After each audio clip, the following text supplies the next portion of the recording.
उल्हासनगरमध्ये पोलीस निरीक्षकांच्या केबिनमध्ये गोळीबाराची घटना घडली आहे। उल्हासनगर हिल लाईन पोलीस ठाण्यामध्ये गोळीबाराची ही घटना घडली। भाजप आमदार गणपत गायकवाडांनी गोळीबार केल्याची माहिती समोर येत आहे। भाजप आमदार आणि शिवसेना शिंदे गटाच्या पदाधिकाऱ्यांमध्ये राडा झाल्याचे दिसून येत आहे। तसंच उल्हासनगर येथील गोळीबारावरून कुठल्याही लोकप्रतिनिधींनी कायदा हातात घेण्याची काही गरज नाही अशी प्रतिक्रिया उपमुख्यमंत्री अजित पवार यांनी आज धुळ्यात दिली आहे। उल्हासनगरमध्ये झालेली घटना आपण पाहिली असून भाजप आमदार वैतागलेल्या माणसासारखे तो बोलत आहे। संविधानाने आपल्याला जो अधिकार दिला आहे त्याचा कुठेही दुरुपयोग होणार नाही याची खबरदारी लोकप्रतिनिधींनी घेतली पाहिजे। मात्र त्यांच्या बोलण्यात फार वेगवेगळ्या गोष्टी समोर आल्या असून रात्री उशिरा त्याबाबत माहिती मिळाली।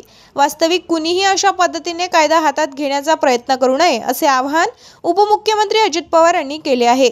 संविधानानुसार सगळ्यांना नियम आणि कायदे हे सारखेच असतात। कुणाच्याबद्दल काही तक्रार असेल तर मी ती पोलीस स्टेशनला देईल। संबंधित घटनेबद्दल देखील आपण माहिती घेणार आहोत। याबाबत आपण गृहमंत्री तथा उपमुख्यमंत्री देवेंद्र फडणवीस यांच्याशी देखील बोलणार असल्याची प्रतिक्रिया उपमुख्यमंत्री अजित पवार यांनी धुळ्यात व्यक्त केली आहे। काल रात्री हे सगळं मी अधिकाऱ्यांशी बोलल्यानंतर 12-12:30ला मला एक फोन आला तिकडनं, माझ्या कार्यकर्त्याचा आला। मी नंतर जरा माहिती घेण्याचा प्रयत्न केला। तोपर्यंत आमदारांचं फोनवर देखील जी 24 तास का कोणीतरी दाखवतो ते चॅनल, आणि तेही मी बघितलं। वास्तविक काय नक्की तिथं घडलंय आणि तो अतिशय म्हणजे वैतागलेला माणूस कसा बोलतो तशा पद्धतीनं काही त्याचं वक्तव्य चाललेलं होतं।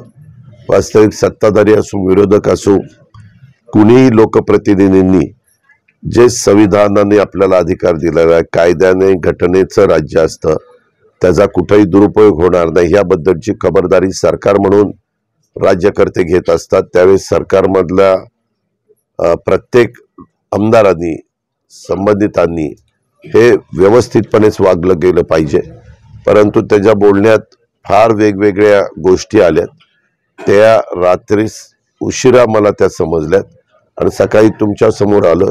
वास्तविक कुणीही अशा पद्धतीनं कायदा हातात घेण्याचा प्रयत्न करता कामा नये। कायदा हा शेवटी सर्वश्रेष्ठ आहे, सगळ्यांना समान आहे। कॉमन मॅन असेल किंवा वरच्या पदावर कुणी बसलेला असेल तरी देखील त्यांना सगळ्यांना नियम कायदे सारखे आहेत।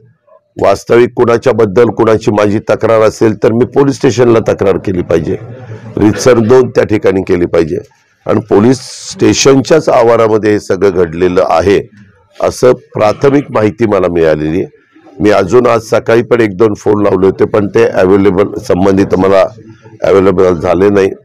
मी त्याच्याबद्दल मेसेज टाकलेले आहेत।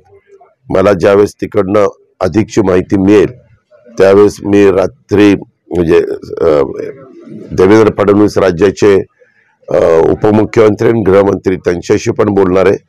मुख्यमंत्र्यांशी संपर्क साधण्याचा प्रयत्न केला परंतु त्यांचं काल एक छोटं ऑपरेशन डोळ्याचं झालेलं आहे, त्याच्यावर ते काल कुणाला अवेलेबल नव्हते, म्हणजे विश्रांती घ्यायला डॉक्टरांनी त्यांना सांगितलेली होती।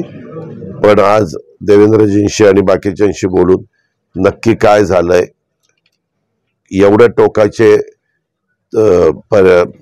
मजल का त्यांनी मारली, इतका टीव्ही चॅनलला पण त्यांनी फोनवर काही संभाषण जे केलं ते पण कायद्याला धरून अजिबात नव्हतं, हे माझं स्पष्ट मत आहे।